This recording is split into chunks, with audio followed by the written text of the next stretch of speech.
Welcome to the Hillsdale College Online Courses Podcast. I'm Jeremiah Regan. And I'm Juan. We are back with Understanding Capitalism. We're going to go to lecture number 5 today, Trade and Comparative Advantage. In this lecture, Professor Steele explains the extension of the division of labor. So in the division of labor, different people are good at making different things or offering different services, and so there's an advantage to specializing, letting someone concentrate on the thing they're good at and trade with someone else who does something different. You maybe make shoes really well, I make saddles really well, someone else raises horses really well. Pretty soon we've got all the building blocks of an economy. That's not limited to within a nation. Some peoples in some nations are better at producing some goods than their neighbors in other nations. And there can be cost savings and there can be quality savings. So that is the strategy that Professor Steele discusses in this lecture. What I really appreciate about the lecture here is that, like any good economist, I think, Dr. Steele does a really good job of explaining free trade and the advantages of free trade. But he also highlights that, I love to say this, that free trade is not a principle, meaning that it's not always and in every circumstance universally true that free trade is good. There's other considerations that you need to consider as a statesman would. And Dr. Steele goes into it. There are some things, some industries that you need to protect in order to, because the country depends on them. For example, would be steel. A country needs to have a steel industry in order to protect itself. You can't depend on other nations for it. And I appreciate that Dr. Steele goes into that. Right. When we talk about free trade, we're considering principles, the principles of the right to liberty, the right to property, and how those can be best preserved, which includes consideration of what the nation needs. The nation is the mechanism by which rights are preserved. And so, as you pointed out, steel is an important industry. It becomes even more pointed. This point becomes viewed even more sharply when you think about defense materials. The founders talked about ensuring that we could build our own ships and cannons and had our own gunpowder manufacturers, so we weren't depending on European powers in order to have the means to defend ourselves from European powers. And those types of considerations still exist today. Thank you, as always, for joining us on the podcast. If you would like to learn more about understanding capitalism, or for that matter, any of our courses, I encourage you to visit our website. Go to hillsdale.edu/course, and you can see, for example, the beautiful video lecture. There's a place you can take notes, and there's a study guide that encapsulates the central points of Professor Steele's arguments. We also have excerpts from works that Professor Steele references, such as Adam Smith's The Wealth of Nations and David Ricardo's On the Principles of Political Economy and Taxation.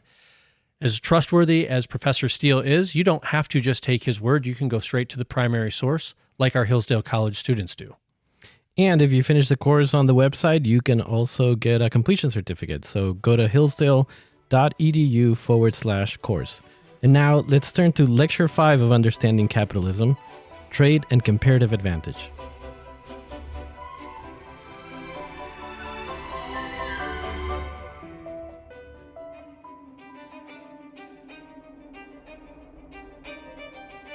We've seen how the institutions of capitalism lead to wealth creation and mutually gainful trade. In this lesson, we will analyze capitalism across borders, the economics of free trade. Of all propositions in economics, the contention that international exchange raises incomes in both countries is one on which economists agree the most, and that's regardless of their political positions. Yet, it is also one of the most controversial and disputed by people from outside of economics. For this reason, in this lesson, we'll spend more time examining some criticisms of capitalism and free trade. The simplest argument for international trade is that it is voluntary. Each party accepts the exchange only when it makes them better off. There's nothing about borders or citizenship that changes this. I'm an American. If I purchase a good from someone, I understand we are both better off. Nothing changes if I suddenly learn my trading partner is actually Canadian or Chinese. The argument remains the same. But there is more to the economics of international trade than this, and there are criticisms we must address. We'll begin by explaining the law of comparative advantage, which identifies the source of mutual gain. We'll then consider some charges leveled at free trade and some of the claims that it is economically harmful. Finally, we will ask whether there are any valid arguments for international trade restrictions. The pattern of international trade that is most conducive to freedom of enterprise is one in which the major decisions are made not by governments, but by private buyers and sellers. Under such a system, buyers make their purchases and sellers make their sales. Governments may impose tariffs, but they do not dictate the quantity of trade or the destination of exports. Individual transactions are a matter of private choice. This is the essence of free enterprise. The law of comparative cost, more commonly called comparative advantage, is at the heart of the free trade argument. The idea is usually attributed to the 19th century English economist David Ricardo. Ricardo demonstrated that if people in a country can purchase a good for less than it would cost them to make it themselves, they would gain by producing those things which they can produce at lower comparative cost, and then trading them to others for those goods at which others have a lower comparative cost. Ricardo's demonstration used his labor theory of value, which assumes that the value of a good is determined by how much labor went into making it. Now today, we know that the labor theory is a fallacy, of course. The value of a good depends on how well it satisfies people's needs and how urgently they regard those needs relative to other needs, not how much labor was devoted to making it. But economists, including Gottfried Haberler, Frank Taussig, and Jacob Wiener, updated Ricardo's analysis using modern value theory, and they were able to show that the theory still holds. Today, we call this the law of comparative advantage. The law of comparative advantage is based on the recognition of opportunity cost. Capital and labor devoted to one line of production could have been devoted to other lines of production. The most valuable line not pursued is the opportunity cost of that production. If everyone produces things for which they have lower opportunity cost than others do, and then they trade, the value of production is maximized. And there are gains for everyone. On the other hand, if each country tried self-sufficiency, producing those things at which it has high comparative cost, producing these things would require giving up more of what it does well than the country gives up by trading for it. And the country would be then that much poorer. Using Ricardo's example, if a country, say Portugal, has comparative advantage producing wine instead of cloth compared with England, the Portuguese will be wealthier if they produce wine and trade a relatively small amount of it to England for cloth, instead of producing their own cloth at a much higher cost in terms of the wine that they could have produced. Economists are fond of using these simple two-country, two-good examples to illustrate the principle, but it holds even more strongly in a world of many countries and many goods. The law of comparative advantage is a law of reality, and its truth has been observed repeatedly in international trade. In his book, Free Trade Under Fire, economist Douglas Irwin documents that countries that move to freer trade have greater economic growth and higher incomes than those that do not. This is especially so with respect to capital goods used for investment in production. It's not difficult to understand why this is so. Entrepreneurship and market trading tend to direct capital to where it is most productive. Trade barriers, such as tariffs or taxes on imports, interfere with this, such that needs that could have been satisfied at relatively low cost from imports abroad can now only be satisfied at relatively high cost domestically. Capital and labor that could have been devoted to what one does well are now diverted to what one does not so well. Costs are increased and value created is reduced. Conversely, the international division of labor, specialization, and voluntary trade lead to benefits for all parties, just as in domestic trade. Voluntary trade is mutually beneficial. This is a moment future historians will cite as a landmark, a turning point in the forward march of trade, commerce, and even civilization itself. That's a dramatic statement, I know, but I think everyone here is aware of the historical import of what we do today. Today, September 28, 1988, I'm signing into law the United States-Canada Free Trade Agreement Implementation Act of 1988.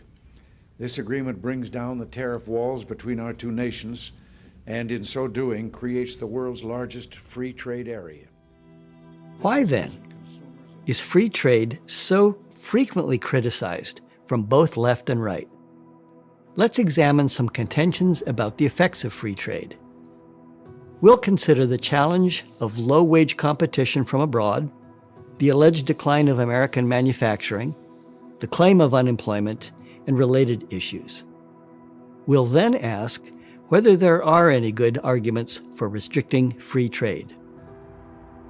It is often claimed that workers in developed countries, such as the United States, with high average wages and high living standards, cannot compete with low-wage workers in the developing world.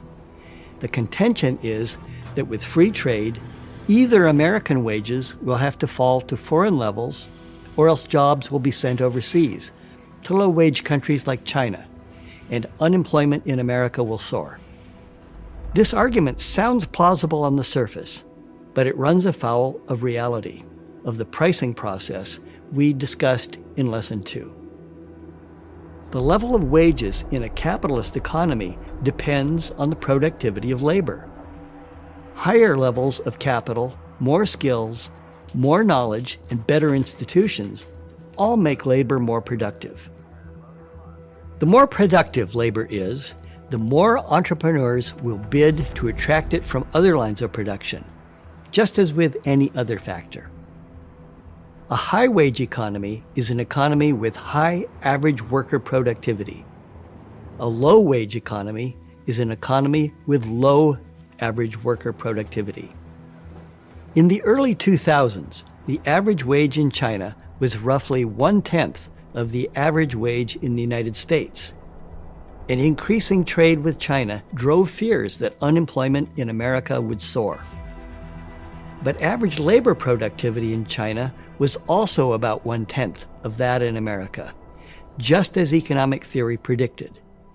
The alleged advantage of Chinese labor was no general advantage at all. For some kinds of work, China could compete, for those in which it had comparative advantage, primarily low-skill assembly work. But there was no general advantage for Chinese labor. For the 1990s and 2000s, up to 2008, as U.S. trade with China grew, America enjoyed low rates of unemployment. From 2000 up until the financial crisis of 2008 and the Great Recession, unemployment in the United States was at record lows, while international trade was at record highs. Only with the 2008 crisis did unemployment climb. And that crisis was brought on by housing and financial bubbles, stimulated by various federal policies. It was not a case of jobs going overseas. To understand this better, consider the case of Japan. After its defeat in World War II, Japan was a relatively poor nation with a weak economy. In the early 1960s, as Japanese firms began focusing on export markets, Japanese productivity was low, and so were Japanese wages. And so too was quality. Made in Japan was an American expression for cheap, poorly made goods. But as the Japanese economy grew, so did productivity and quality. And as Japanese labor productivity soared, so did Japanese wages, just as economics predicts. In short, wages reflect labor productivity, and the alleged threat of low-wage workers is an illusion. There's a second, related objection to free trade. What about the alleged loss of American manufacturing? This allegation is so frequently repeated that it is taken as a fact, and yet it is a myth. Too many factories where people thought they retired suddenly left town. And now the hard truth is, a lot of those jobs are not going to come back. Thousands of excellent paying jobs lose those jobs because of disastrous trade policies.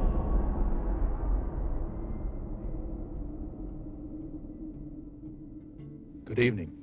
I have requested this television time tonight to announce a major development in our efforts to build a lasting peace in the world. As I have pointed out on a number of occasions over the past 3 years, there can be no stable and enduring peace without the participation of the People's Republic of China and its 750 million people. Let's consider the years from 1970 to 2020, a period which includes the opening of the American auto market to Japanese imports and the rise of China's manufacturing. In this period, the value of American manufacturing more than doubled in real terms, that is, controlling for inflation. As a share of GDP of the total American economy, from 1970 to 2020, manufacturing went from 13% to 11%, a very small decline. But what about manufacturing employment? From 1970 to 2020, employment in manufacturing fell by almost one-half and went from about 25% of total employment in America to around 10%. Why? Was that caused by competition from foreign imports? The answer is no. We can see this by examining another sector of the American economy, agriculture. Over this same period, employment in agriculture as a share of total employment fell even more, by 2/3. And yet, the value in agriculture more than doubled. And in fact, the United States is the world's #1 agricultural exporter. Foreign competition was not responsible for these declines. Americans became better at manufacturing and agriculture. As productivity increased, labor moved to other sectors of the economy. America also became a net exporter of skilled services.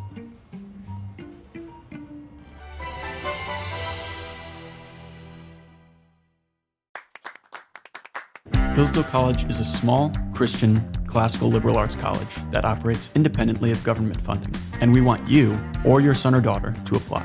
At Hillsdale, students grow in heart and mind by studying timeless truths in a supportive community dedicated to the highest things. Hillsdale College costs significantly less than other nationally ranked private liberal arts colleges and receives regular recognition as a best value, and nearly all students receive financial aid.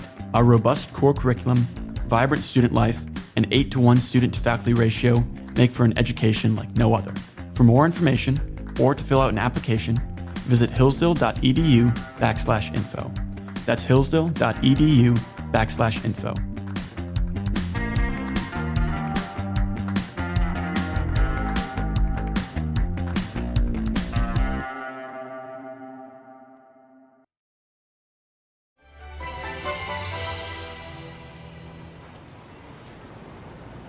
Automation, improved technology, and economies of scale would occur in a free economy whether we traded internationally or not. Only a stagnating economy can avoid these kinds of changes. There's another charge leveled against free trade. Some fear that firms in the developed world will move operations to less developed countries where labor standards and environmental standards are lower. Those making this charge contend this generates a race to the bottom, where countries must compete by removing laws against the abuse of workers and environmental safeguards. While this story also sounds plausible, it too is mistaken. In fact, when developed world firms set up operations in less developed countries, they bring developed world standards and practices with them. These tend to be far more efficient. This has been repeatedly shown in studies by economists. A common example is the sweatshop problem in a less developed country. While work in a so-called sweatshop pays poorly and seems tragically difficult by our standards, the way out is through the advance of capitalism, through accumulation of capital and knowledge, and the adoption of good institutions. A poignant example illustrates this. In the 1980s, the World Bank sent a team to investigate clothing sweatshops in Malaysia.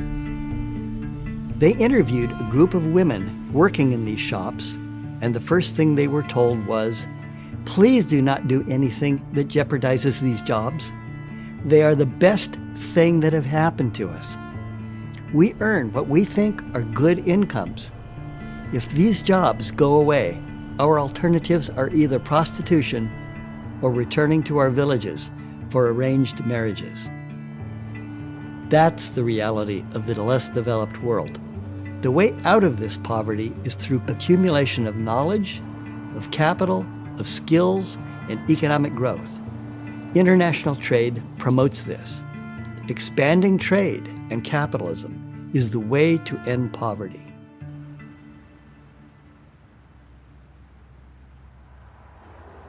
Now, there's no question, of course, that for workers displaced from a particular industry by foreign competition, free trade seems a disaster. But for these people, education, skills, and new opportunities are vital so that they can transition to new employment. But eliminating the gains from free trade is not the solution and would make society as a whole poorer than it need be. So then, are there any valid arguments for restricting free trade? The great economist Adam Smith identified two that we should consider: the defense industry argument and the retaliatory tariff. What if a particular industry is crucial for national defense? In that case, Smith observed, it might well make sense to restrict international trade and protect that domestic industry. Smith's example was Britain's Navigation Acts, which restricted British use of foreign shipping services and protected the British shipping industry. Since Britain is an island nation, it is dependent on sea power for its defense. Hence, Smith observed that this protectionism made sense because national defense against potential enemies is even more important than wealth. But, he insisted, we should not kid ourselves. Such a policy is costly. It reduces our incomes and wealth. We should understand that it is simply a cost of defense and recognize that we are the poorer for it. It is not a policy for improving our economy, he pointed out. He also warned that this exception is limited, but once it is made, people in every industry will claim that they are critical for national defense and clamor for protection. Thus, it is a dangerous argument and must be applied with caution, with careful analysis of cost and benefit. In today's American context, the most obvious application is trade with China, a potential enemy. It is completely reasonable to argue that America should not be dependent on China or other potential foes for things critical to national defense, such as communications technology or components of weapons systems. We might buy them more cheaply from China, but the security risk could far outweigh the importance of these gains. In fact, economist Ludwig von Mises, a fierce advocate of the benefits of free trade, argued that in the post-World War II world, the free nations should cut themselves off from the totalitarian world simply for self-protection. But of course, he recognized this would be costly. The extent to which this is warranted is a matter of careful analysis of costs and requires good judgment and honest statesmanship. There is a second argument made by Adam Smith for trade restriction, the retaliatory tariff. When another country imposes trade barriers, it is possible that imposing tariffs on their goods will perhaps induce them to drop their barriers, in which case the retaliatory tariff would also be dropped. The result, freer trade for all, and the short-term loss from the tariff is more than compensated by the long-term gains of freer trade.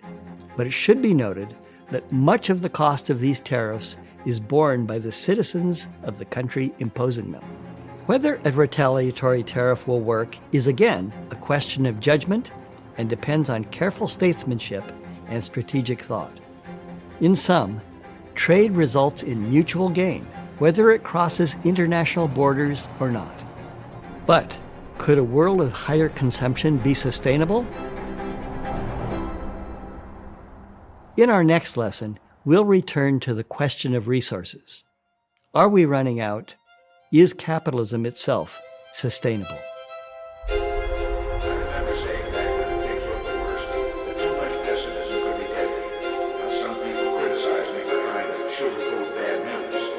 Thank you for listening to this episode of the Hillsdale College Online Courses Podcast.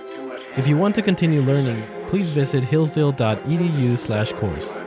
There, you will find over 40 free online courses including Ancient Christianity, the Genesis story, classic children's literature, and many more.